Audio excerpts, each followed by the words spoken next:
மகளிர் தினத்தை முன்னிட்டு சிறப்பு கலந்தாய்வு. வீட்டிலிருந்து தொழில் தொடங்குவது எப்படி என்பது குறித்து கலந்துரையாடல்.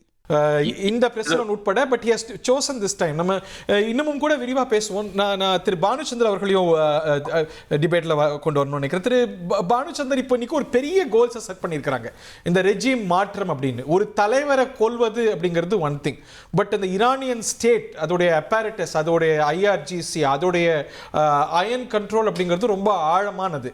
ஸோ இப்போ இன்னைக்கு ஆட்சி மாற்றம் அப்படிங்கிறது அமெரிக்கா நினைக்கிற மாதிரி ஒரு பப்பட் கவர்மெண்ட்டை மாற்றிட முடியுமா? IRGC is very much in charge அங்கே. ஸோ அப்படி இது எவ்வளோ நாள் போக முடியும்? அமெரிக்காவால் கூட இந்த யுத்தத்தை எவ்வளோ நாள் நீட்டிக்க முடியும்? அமெரிக்கன் பப்ளிக் ஒப்பீனியன் இந்த போருக்கு எதிராக தான் இருக்குன்னு எல்லா போல்ஸும் சொல்லுது. இஸ்ரேல் மாற்றி இருக்கு, Israel public is for it, but American public is against it. அங்கே ஒரு மிட்டம் வருது. அப்படி இருக்கும்போது ஒரு நீண்ட யுத்தத்தை அவரால் தொடர முடியுமா? அப்படி பின்வாங்கினா, if this regime is intact, if the regime survives, Iran will claim victory. America என்ன சாதித்தது? கண்டிப்பாக. இன்ஃபேக்ட் இந்த சில அனலிஸ்ட் என்ன சொல்றாங்கன்னா, ஈரான் போர்ல அமெரிக்கா இன்வால்வ் ஆனதுக்கு காரணமே வந்து இந்த டாரிஃப்க்கு அகெயின்ஸ்டா சுப்ரீம் கோர்ட் கொடுத்த டிசிஷனால அந்த ட்ரம்ப் அட்மினிஸ்ட்ரேஷனுக்கு வந்து ஒரு பெரிய தோல்வி. அதுல இருந்து மீள்றதுக்காக இதை கொண்டு வந்தார்ன்ற ஒரு சர்ச்சையும் இருக்கு. நீங்க சொல்ற உங்க நாட்டுல மக்கள் உங்களுக்கு எதிராக எழுறாங்களா, இன்னொரு நாட்டு மேல போர் தொடுங்கிறது ஆதிகாலத்து ராஜதந்திரம். கரெக்ட். இது இம்மாரல் வால், அன்ப்ரொவோக் வால்ன்றது வந்து இன்டர்னலா அமெரிக்காக்குள்ளே நிறைய பாலிட்டிஷியன்ஸ், நிறைய தாட் லீடர்ஸ், நிறைய பேர் வந்து இது வெளிப்படுத்துறாங்க. அமெரிக்காவோட அலைஸ் வெளிப்படுத்துறாங்க. பிரான்ஸ் சொல்லிட்டு எங்களை கன்சல்ட் பண்ணவே இல்லைன்னு சொல்லிட்டு ஸ்பெயின் எக்ஸாக்ட் அகெயின்ஸ்டா வர சொல்லியிருக்கு. இது அதுவும் நீங்க பாத்தீங்கன்னு வச்சுக்கோங்களேன், ரொம்ப இம்மாரல் திங்ஸ் எல்லாம் பண்றாங்க. இந்த for example the attack on naval Iranian naval ship Dena Visakhapatnam வரும்போது வந்து அன்ப்ரொவோக்டா அட்டாக் பண்றாங்க. சோ இந்த மாதிரி என்ன பண்றாங்கன்னா, they are accumulating bad karma, okay, to put it simply. So அதனால வந்து இந்த வாரை எவ்வளவு தூரம் அவங்க கொண்டு நீட்டிக்கிறாங்களோ அவ்வளவு ட்ரம்புக்கு வந்து ரேட்டிங்ஸ் கம்மியாகும். நீங்க சொல்ற மாதிரி வந்து Iran will not accept defeat. அது ஆல்சோ ஈரானோட டொபோகிராஃபி பாத்தீங்கன்னு வச்சுக்கோங்களேன், it's full of hills. Okay, ஒரு land base intervention even with குர்ட்ஸை வந்து நீங்க வந்து ஆர்ம் பண்ணி நீங்க உள்ள நுழைக்க முடியாது. ஸோ ரிஜீம் சேஞ்ச்ன்றது இம்பாசிபிள். ஈரான் என்ன பண்ணுன்னா, old civilisation, they will wait. Okay, they will wait and win the war of attrition. அது வந்து ஈரான் இதற்கு செட்டிலாகிறதுக்கான வாய்ப்பு இருக்கிறதா? இந்த ஆட்சி மாற்றம் இல்லாம இங்கேயே ஒரு மாற்றம் வந்து அமெரிக்கன் இன்ட்ரெஸ்டா அவங்க வந்து பரிசீலித்து எண்ணெய் போன்ற விஷயங்கள்ல, இல்ல ஃபார் டோக்கனிசம், நியூக்ளியர்ல சில கன்செஷன்ஸ் இதெல்லாம் கொடுத்து அமெரிக்கன் இன்ட்ரெஸ்ட்டை இந்த ரெஜிமே இதுக்கு மாற்றா வரக்கூடிய ஒரு அமைப்பை எடுத்துக்கிட்டா அவர் வந்து சம்மதிப்பாருங்கிறது போல தான் தோற்றம் வருது. He gives mixed messaging. நான் வந்து அடுத்த தலைவர் யாருன்னு நான் தான் நிர்ணயிப்பேன் அப்படிங்கிறாரு. இது வந்து ஒரு 19th century. ஆமா, அடுத்த ஆயத்துல்லாவே நான் தான் தீர்மானிப்பேன் அப்படின்னு சொல்லி தான் நீங்க ஸ்டேட்மெண்ட் விட்டுருக்காரு. சோ அத மாதிரிலாம் கனகனான் பேசுறாரு. பட் நீங்க ஈரானுக்கு வந்து இப்ப வந்து ஒரு இன்சென்டிவே இல்லை. ஏன்னா ஈரான் வந்து இந்த அட்டாக் முன்னாடி வந்து they have accepted to everything. அமெரிக்காவோட டிமாண்ட்ஸ் எல்லாமே அக்செப்ட் பண்ணிருக்காங்க. அந்த ஒமானி நெகோசியேட்டர் வந்து என்ன சொன்னாங்கன்னா, அமெரிக்கா லிட்டரலி வந்து ஈரான் லிட்டரலி எல்லா இன்ஸ்பெக்ஷனுக்கும் ஒத்துக்கிட்டாங்க, அமெரிக்காவோட டேர்ம்ஸ் ஆஃப் எல்லாத்துக்கும் ஒத்துக்கிட்டாங்கன்னு சொன்ன பிறகு கூட அட்டாக் பண்ணாங்க. சோ இப்படி ஒரு சூழல் இருக்கும்போது அட்டாக் பண்றத ஈரான் எதிர்பார்க்காது. சோ ஒரு ஃபசாடை கிரியேட் பண்ணி ஒரு மாய தோற்றத்தை உருவாக்கி இந்த நேரத்தை வந்து சூஸ் பண்ணிருக்காங்க. அதனால தான் அவங்களால இந்த மிலிட்டரி கெயின்ஸ் அடைய முடிந்தது. சரி, ஓகே நீங்க சொல்றது எடுத்துக்கலாம். அரிபாட், ஆனா இப்ப ஈரான் வந்து என்ன சொல்லி நம்ப வைப்பீங்க நெகோஷியேட்டிங் டேபிள் வரதுக்கு? What will bring Iran to the negotiating table? நீங்க என்ன லாஸ்ட் டைம் நீங்க ஏமாத்திட்டீங்க. இல்ல இப்ப force if you want to நீங்க வந்து இந்த தாக்குதலை தொடர்ந்து எதிர்கொள்ள போறீங்க. இன்னைக்கு yesterday was the worst night. இது தொடருமானா இந்த ரெஜிம் அவங்களுடைய ஏர் டிஃபென்சஸ் எவ்வளவு வலுவிழந்திருக்குங்கிறத பார்க்கிறோம். இந்த ஃபோர்ஸஸ்க்கு ஒரு ஏர் சுப்பீரியாரிட்டி குறைந்தபட்சம் அங்க இருக்குது. இல்ல ஈரான் கிட்ட வந்து எக்கச்சக்கமான ட்ரோன்ஸ் இருக்கு. இப்ப அவங்க அண்டர் கிரவுண்ட் பங்கர்ஸ் இருந்து இன்னும் அவங்க ஸ்டாக் பைல் ஆஃப் மிசைல்ஸ் வச்சிருக்கிற மாதிரி தான் நியூஸ் வருது. சோ ஈரான்ல எவ்வளவு வந்து ஆர்ம்ஸ் அண்ட் டிஃபென்ஸ் சிஸ்டம் இருக்குன்னு நம்மளுக்கு தெரியல. ஓகே, சோ ஆயத்துல்லா கமேனி வந்து அவரது சுப்ரீம் லீடர். அவரையே வந்து இழந்துட்டாங்க. ஓகே, சோ இது அதுக்கப்புறம் இந்த 88 பேர் வந்து அடுத்த லீடர் செலக்ட் பண்ண போற அந்த மீட்டிங்லயே குண்டு போட்டு அவங்களே வந்து இது பண்ணிட்டாங்க. சோ அதுல அந்த குண்டு போட்டாங்க. அந்த 88 பேர் அங்க கூடல. அந்த அசெம்பிளி பில்டிங் தாக்கப்பட்டது. அந்த 88 பேர் அங்க இல்ல. அவங்க வந்து வர்ச்சுவலா தான் இருந்தாங்க. So that was a failed operation. So அந்த இத மாதிரி இருக்கும்போது ஈரான் வந்து ஒரு ட்ரஸ்ட் ஈரான் எப்படி நீங்க ட்ரஸ்ட வந்து நீங்க கொண்டு வருவீங்க? அவங்க வந்து நெகோசியேட்டிங் டேபிள் வரது வந்து ரொம்ப கஷ்டம். ஈரான் வந்து இப்ப என்ன சொல்லுவாங்க, என்ன நாங்க ஆல்மோஸ்ட் எல்லாமே எடுத்துட்டோம், நாங்க எதுவும் வெயிட் பண்றோம், நீ எவ்வளவு அடிக்க முடியுமோ அடி அப்படின்னு சொல்லி வெயிட் பண்ணதான் செய்வாங்க. அவங்களும் ரிட்டாலியேட் பண்ணிட்டு இருப்பாங்க. இப்ப என்னன்னா GCC countries are under great pressure. ஏன்னா அவங்கள்ட்ட வந்து சொந்தமா ஆர்ம்ஸ் இல்ல, சொந்தமா சோல்ஜர்ஸ் இல்ல.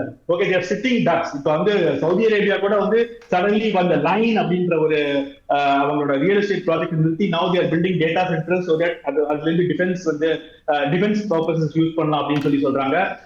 இன்வெஸ்ட்மெண்ட்ஸ் இன்டு அமெரிக்கா வந்து they have paused so that they can build their defense system.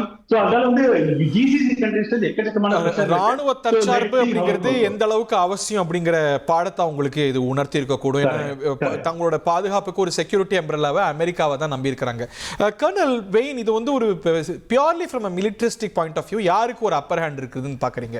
இனிமே தான் தொடரப்போகுது, நாங்க எதிர்பார்த்ததெல்லாம் விட ஒரு பெட்டரான அவுட்கம் எதிர்கொண்டோம் அப்படின்னு Trump always paints rosy picture. But நீங்க அப்ஜெக்டிவா அனலைஸ் பண்ணும்போது அவங்க ஒரு ஏர் சுப்பீரியாரிட்டி ஈரான் மேல இருக்கிறதா சொல்றாங்க. Their air defences have been weakened. So அந்த ஒரு ஏர் சுப்பீரியாரிட்டின்னு அவங்க கிளைம் பண்றது உண்மைதானா? இன்னைக்கு வந்து வெஸ்டர்ன் ஃபோர்ஸஸுக்கு, குறிப்பா அமெரிக்கா இஸ்ரேலுக்கு ஒரு அப்பர் ஹேண்ட் இருப்பது சரியா, இல்ல அது ஒரு மாய தோற்றமா? அப்பர் ஹேண்ட் கண்டிப்பா இருக்கு. ஈரான் வந்து most of their guns, missiles underground வச்சிருக்காங்க. இப்போ இவங்க வந்து தகர்த்துனது வந்து ஓவர் கிரவுண்ட்ல இருக்கிறது தான் தகர்த்திருக்காங்க. So once they bring under கிரவுண்ட்ல இருந்து மேல எடுத்துட்டு வரும்போது கவுண்டர் ஏர் சுப்பீரியாரிட்டி இருக்க சான்சஸ் இருக்கு. அதனாலதான் அவங்க வந்து இவங்களோட ஏர் சுப்பீரியாரிட்டி தகர்த்துறதுக்காக துபாய், யுஏஇ, பஹ்ரைன், அங்க இருக்கிற யுஎஸ் பேசஸ் வந்து அடிக்க பாக்குறாங்க. இன்னைக்கு வரைக்கும் ஏர் சுப்பீரியாரிட்டி இருக்கு. இவங்க கடந்து எடுத்துட்டே இருக்கலாம். ஆனா ஒரு அட்வான்டேஜ் ஈரான் கிட்ட என்ன இருக்குன்னா, they are having countless drones. அந்த ட்ரோன்ஸ்னால அவங்க அந்த ட்ரோன்ஸை தவிர்த்துறதுக்கு கவுண்டர் மிசைல் டிஃபென்சஸ் வந்து யூஎஸ் யூஸ் பண்றாங்க. அப்படி சீப்பர் ட்ரோன்ஸ்க்கு they are using very costly anti drone solutions. இதை வந்து over the period of war counter drone solutions or small EW weapons வந்து எடுத்துட்டு வந்து யூஸ் பண்ணா ஒரு அளவுக்கு அமெரிக்காவோட காஸ்ட் வந்து கட் ஆகும். ஸோ இதுதான் air superiority vis-a-vis missiles and vis-a-vis drones. Very interesting sir. Thiru Bhanuchander, இது வந்து இந்த கல்ஃப் ஸ்டேட்ஸோட இந்த மத்திய கிழக்குல இருக்கிற சுன்னி இஸ்லாம் தேசங்களுக்கும் அமெரிக்காவுக்குமான உறவை இன்னும் வலுப்படுத்துமா? பிகாஸ் இந்த தேசங்களுக்கும் இன்னைக்கு சவுதி அரேபியாவுக்கும் ஈரானுக்கும் ஒரு நீர்பூத்த நெருப்பு போல ஒரு பகை கலந்த ஒரு நட்பு இருந்து இன்னைக்கு அது ஒரு பகையா மூண்டு இருக்கிறது. இன்னைக்கு சவுதி அரேபியா MBSக்கும் டொனால்ட் ட்ரம்ப்புக்கும் எவ்வளவு நெருக்கம்னு தெரியும். will that strengthen the American Gulf partnership? இல்ல இது ரொம்ப ஆபத்து, இதுல இருந்து நம்ம இன்சுலேட் பண்ணிக்கணும் அப்படின்னு அவங்க வேற திசையை நோக்குவாங்களா?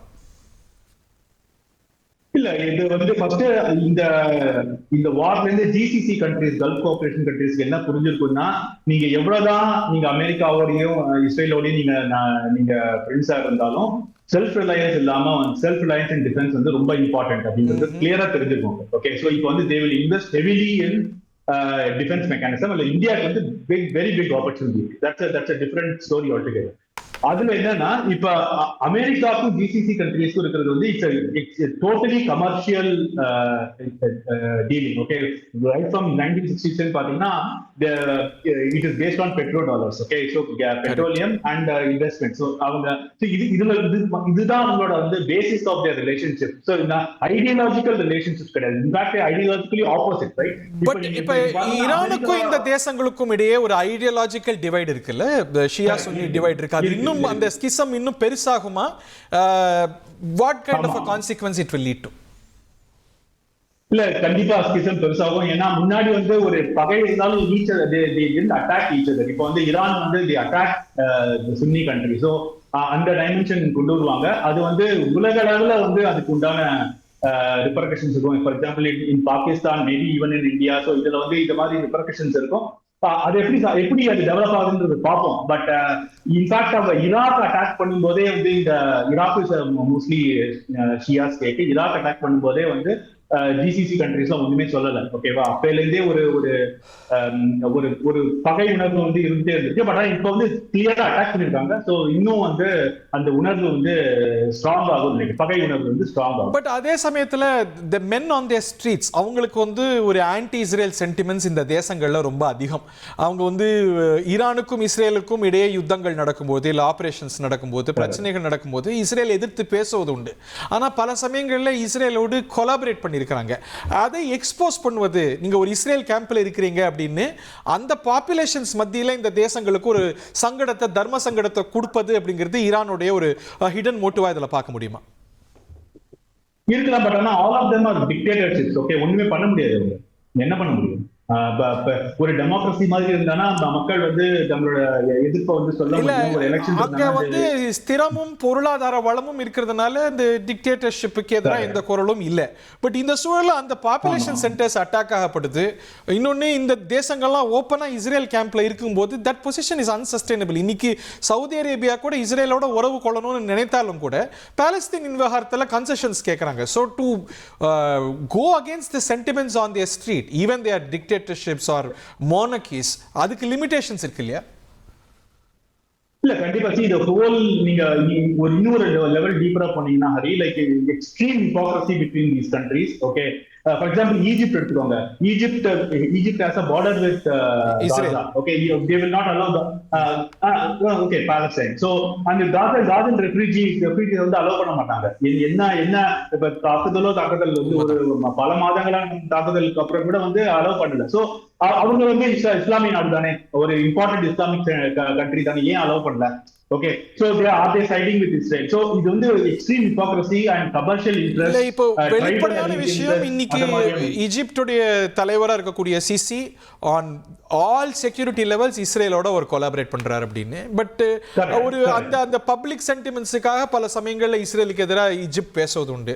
ஸோ இஸ் ஜார்டனுடைய மன்னராட்சி அப்படிங்கிறது ஹேஷமிக் கிங்டம் இஸ்ரேலுக்கு எதிராக பேசும். ஆனால் இஸ்ரேலுக்கு ஆபத்து என்றால் இஸ்ரேலுக்கு துணை நிற்கும். அந்த டூப்ளிசிட்டி இன்னைக்கு வெளியில வரதையும் நம்ம பார்க்கிறோம். அதை நம்ம தொடர்ந்து டீல் பண்றதுக்கு முன்னாடி இந்தியாவுக்கு முன்னாடி இருக்கக்கூடிய security challenges in this given situation என்ன கர்னல் உங்க அசஸ்மெண்ட்ல? இன்னைக்கு வந்து பார்த்திவன் சொன்னது போல இன்னைக்கு அது வந்து நம்ம இப்போ ஒரு கப்பல்கள் நம்ம பிராந்தியத்தில் மூழ்கடிக்கிற அளவுக்கு போயிருக்கோம். அதை தாண்டி ஒரு இமினன்ட் த்ரெட்ஸ் இந்தியாவுக்கோ இந்தியாவை சுற்று வட்டாரத்திலேயோ நம்ம ஃபோர்சி பண்ணணுமா? as this is widening? இதுல வந்து நிறைய மிஸ் அண்டர்ஸ்டாண்டிங் இருக்கு சார். இந்த கப்பலை தவிர்த்துறது இந்தியனோட டெரிட்டரியல் வாட்டர்ஸ்ல இல்ல. இந்தியன் ஓஷன்ன்ற பேரை வழியா அது பேரு தானே வழியா அது நம்மளோட ஓஷன். உண்மைதான். We have something called nautical miles, 12 nautical miles or 21.9 kilometers. அவ்வளவுதான் நம்மளோட லைக் நிலப்பரப்புல இருந்து அவ்வளவுதான் நம்மளோட வாட்டர். இல்ல, பட் அதுல தார்மீகமா கேள்வி இருக்குல்ல. It has been a guest shift to us. இது இன்னும் நம்ம ஸ்பியர் ஆஃப் இன்ஃப்ளூயன்ஸ்னு கருதக்கூடிய நம்ம பிராந்தியத்துல நடக்குது அப்படிங்கும்போது ஒரு மாரல் ரெஸ்பான்சிபிலிட்டிஸ் இயல்பா எதிர்பார்க்கப்படும் தானே? நோ இதுல தான் கொஞ்சம் எனக்கு டைம் கொடுத்தா நான் ப்ளீஸ் கோ ஹெட் சார். சொல்லுங்க. Ahead of the 12 nautical miles till 200 kilometers, it is called EEZ, Exclusive Economic Zone. Exclusive Economic Zone. அப்படின்ட்டு அது வந்து நதர் நேம் சொன்னா இன்டர்நேஷனல் வாட்டர்ஸ். ஸோ நம்மளோட ஸ்பேரோ அதே மாதிரி அது அடிச்சது வந்து ஸ்ரீலங்காவோட ஸ்ரீலங்காவோட டெரிட்டரியில இல்லை, வாட்டர் டெரிட்டரி இல்லை. It was to the EEZ of the Sri Lankan territory. One. ரெண்டாவது பார்க்கும்போது when two nations are at war, யுஎஸ்ஓ ஈரானோ வார்ல இருக்கும்போது அவங்களுடைய எல்லா வார் ஃபைட்டிங் அசெட்ஸை அட்டாக் பண்றதுக்கு அந்த கண்ட்ரிக்கு உரிமை இருக்கு. இப்போ இந்தியா கிட்ட இவங்க எக்ஸசைஸ் வந்திருக்காங்க. அது முடிச்சுட்டு போகும்போது நம்மளோட ரெஸ்பான்சிபிலிட்டி இல்லை. அவங்களை எஸ்கார்ட் பண்ணி போய் ஈரான் வரைக்கும் விடுறதுக்கு நம்மளோட ரெஸ்பான்சிபிலிட்டி இல்லை. Once they are out of our harbour itself, it is a defense ship. they have to take after their responsibility. Right. அதனால இந்த எல்லாம் பரவறது வந்து நம்மளோட கெஸ்ட் இதெல்லாம் தப்பு. Our responsibility is not there, neither is Sri Lankan responsibility is there. Point well taken. International water authorities இருக்காங்க. They have all the rights to do it. Iran should have taken steps to defend themselves. Okay. So இன்னைக்கு நம்மளோட பேக்யார்ட்ல இந்த வார் வந்திருக்குன்னு சொல்றது தவறானது. But இந்த ஒரு war immanent is being danger இருக்கா? இது இன்னும் விரிவடையும் பொழுது நம்ம கணிக்க வேண்டிய கவனிக்க வேண்டிய வாய்ப்புகள் இருக்கிறதா? எஸ், இந்த வார் வந்து வேர்ல்ட் வார் ஆக சான்ஸ் இருக்கு. As you spoke about Cyprus, Greece entering, Spain is entering, right. Turkey அடுத்த NATO countries will enter. They have their agreement for that. Article 5 ஆகிறதுக்கு சான்ஸ் இருக்கு. ஆனா everyone will put efforts, be it Trump or Netanyahu or even the Iran leadership, present leadership. இது வந்து expand பண்ணக்கூடாதுன்னு அவங்க expect பண்ணுவாங்க. But நமக்கு ஒரு இமினன்ட் செக்யூரிட்டி டேஞ்சர்ஸ் இருக்கா? நம்ம ரீஜனை இது தொடர வாய்ப்பு இருக்கிறதா? If it is widening further, the world war is we are not there yet, அதுக்கு இன்னும் தூரம் இருக்கு. பட் இது இந்த நம்ம ரீஜனை, நம்ம ஷோர்ஸை, நம்ம பேக் வாட்டர்ஸை இன் ரியல் சென்ஸ் இது அடையறதுக்கான சாத்தியக்கூறுகளும் ஆபத்துகளும் இருக்கா? Highly unlikely. They will centralize it or restrict it to Strait of Hormuz maximum. இப்போ Strait of Hormuz பிளாக் பண்ணோம், நம்ம ஈரான் பிளாக் பண்ணுன்னு சொல்லுது, அது தப்பு. ஈரான் வந்து அதை பிளாக் பண்ணுச்சுன்னா அதோட எக்கானமி தான் டவுன் ஆகும். Their oil wells are still functioning. அந்த ஆயில் வெல்ல இருந்து வெளியே ஆயில் வரலனா அவங்களோட எக்கானமிக்கு தான் பாதி. மகளிர் தினத்தை முன்னிட்டு சிறப்பு கலந்தாய்வு. வீட்டிலிருந்து தொழில் தொடங்குவது எப்படி என்பது குறித்து கலந்துரையாடல்.